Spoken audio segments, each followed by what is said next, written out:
If you have a bigger body and you have ever practiced yoga before, you know that some of the poses, the way they're traditionally taught, don't work well for bigger bodies.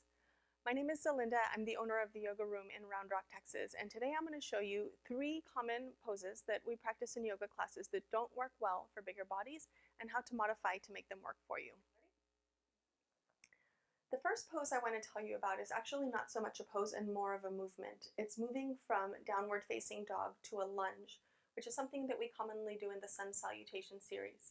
So the common cue when we do this movement is moving from downward facing dog, and teachers talk about step through, which means to step between your hands. And if you have a belly, or oftentimes even if you don't, it's impossible to bring your foot through and step it to, a position between your hands.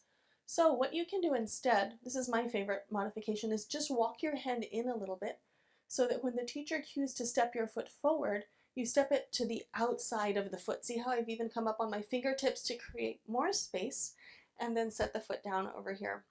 All right, let's look at it one more time.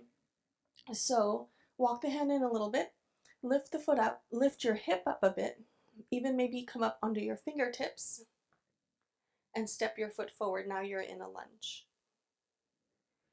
And then from here you can come up however you like to come up. Another frequently practiced pose that is challenging for people with bigger bodies is child's pose.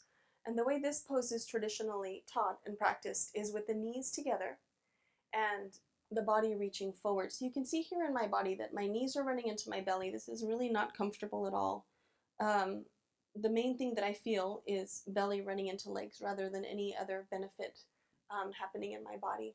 So depending on the shape of your body, there's different ways to modify this pose.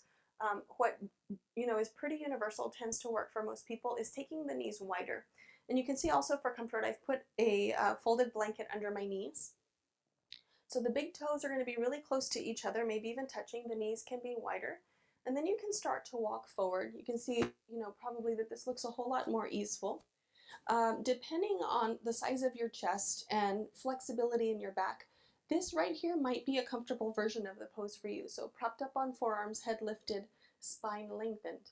For some people, it's also comfortable to go ahead and walk forward. Traditionally, we put the forehead down on the mat, but if that's not comfortable for you, you can also maybe stack your hands and rest your head on your hands. Sometimes I've seen people stack their fists and rest here, or you could put a prop of any size here under your head, like a block or another blanket or even a bolster. So for my own body, this is the version of child's pose that works best. And I really would like to encourage you to find, don't worry about what the traditional version of the posture is supposed to look like. Go ahead and experiment and find what works best for your own body. The third pose I'd like to show you today is seated forward fold. This pose is traditionally practiced with the legs together and the feet together. And then, we fold forward. And the problem in this pose is quite similar to what happens in child's pose. My belly is running into my legs. This is a pretty common thing. So when my belly's running into my legs, there's no work happening in the backside of my body. I don't feel any stretching happening in my legs nor in my back. All I feel is belly running into legs. So what you can do instead is just take your feet out a little bit wider. I'm going to bring mine to about mat width apart. And then when you're ready to fold forward, you have some space to fold forward into. So there, you've created some space for your belly. And in this version of the pose, I can, move quite a bit deeper into it and start to actually get some benefit from the pose in regards to stretching happening in the backs of my legs and in my back. I've been practicing yoga a long time, and so, I'm quite flexible because of it.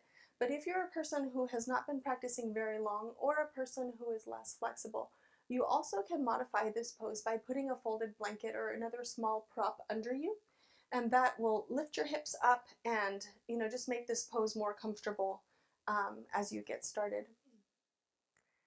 Thank you for watching this video. I hope it's been helpful for you. If there are any other poses that cause you trouble in your practice, I would love to help you with them. Please just go ahead and post a comment right below this video, and I will make up a video for you to explain some modifications about how to make the pose work better for your bigger body.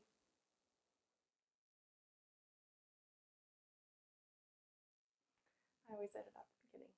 do lots of silly things at the beginning.